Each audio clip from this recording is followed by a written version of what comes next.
Сәлеметсіздер ме достар?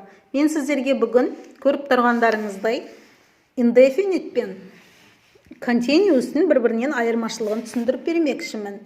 Екеуі де осы шақта да, өткен шақта да, келер шақта да пайдаланылады.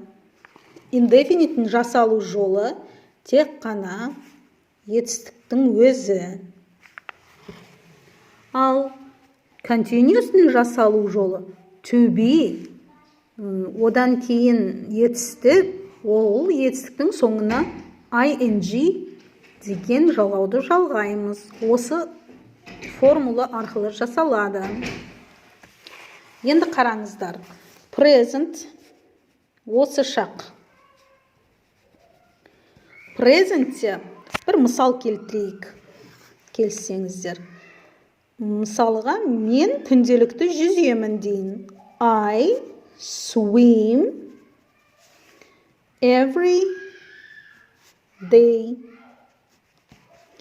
Яғни мынау swim, ол тек қана етістік, яғни indefinite пайдаланылып тұр. Ал егер осыны continuous'те айтқымыз келсе, яғни мен дәл қазір жүзіп жүрмін деген мағынаны білдіреді. I am swimming now. Мен to be'дің өзгертілген түрі.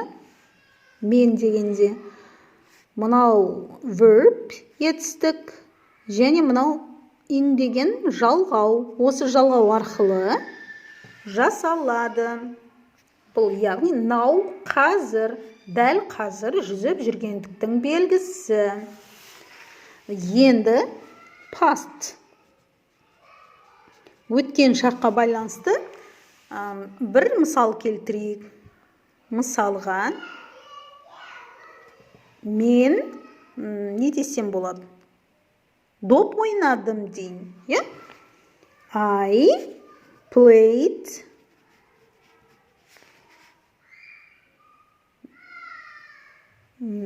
доп емес, футбол дейін. I played football дейін.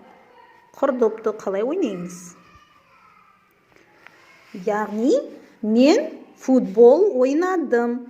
Мына иди деген жалғау, ол өткен шақтың белгісі. Иди. Мен футбол ойнадым. Немесе мен күнделікті футбол ойнайтын едім деп те аударуға болады. Енді ол мәтіннің мағынасына байланысты болады. Ал егер мен кеше ұзақ уақыт бойы футбол ойнадым дейтін болса, бұлай жазамыз. I was playing football. Яғни was to be'дің өткен шақтағы түрі. Мінекей инговая.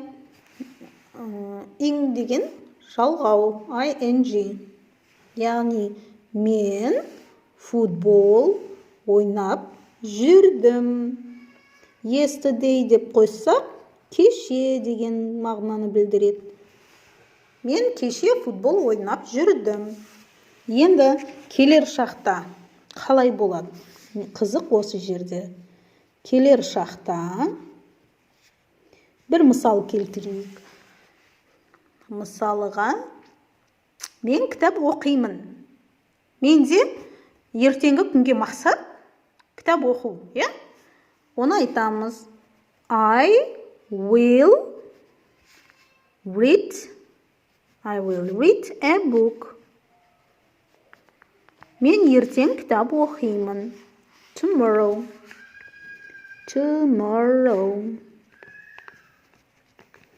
Мен ертең кітап оқимын. Ал егер мен ертең кітапты ұзақ уақыт оқимын деп айтқымыз келсе, мысалы, 1 сағаттың көлемінде оқуымыз мүмкін. өзіміз мақсат қылып қойып қойған уақыттың ішінде оқуымыз мүмкін. Немесе таңертең оқимыз деген сияқты бір уақытта, ұзақ уақыт оқитындығымызды алдымыз мақсат қылып қойған жағдайда I will be reading a book деп айтсақ болады. Мінекей, мынау келер шақтың белгісі, мынау to be етістігі, мынау етістіктің өзі, мынау continuous'тың ing жалғауы. Айырмашылығы, continuous пайдаланылған кезде ол ұзақ уақыт жасалған іс әрекет екендігін нақты білдіріп тұрады.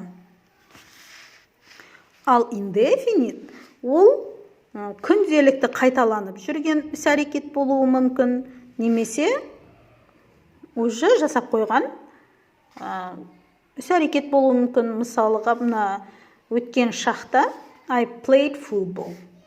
Мен футбол ойнадым. Ол уже ойнап болды. Ұзақ ойнап жүргендігін айтып тұрған жоқ. Яғни ойнағандығы туралы бір мәлімет айтып тұр. Осындай жағдайларда indefinite'ті пайдаланамыз. Мінекей достар,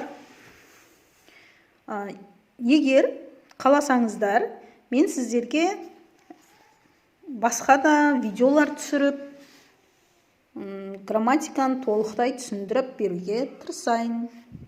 Лайк басып қойыңыздар.